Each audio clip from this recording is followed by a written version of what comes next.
O brillo dos elefantes é un libro que xurde de forma espontánea.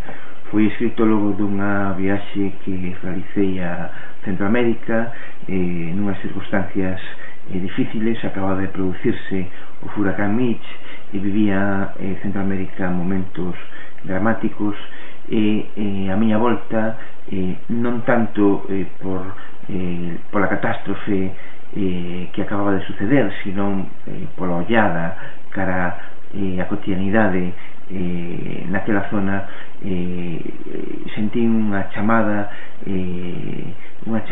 que me levou a enfrontarme ao papel en branco para escribir esta historia, O brillo dos elefantes, que é realmente unha historia escrita desde unha voz poética, a voz dun neno que narra en primeira persoa as súas circunstancias e o seu día a día nun lugar de extrema pobreza, nun lugar batido pola guerra e pola violencia. É un libro profundamente esperanzador, é un libro cunha ollada nun futuro mellor.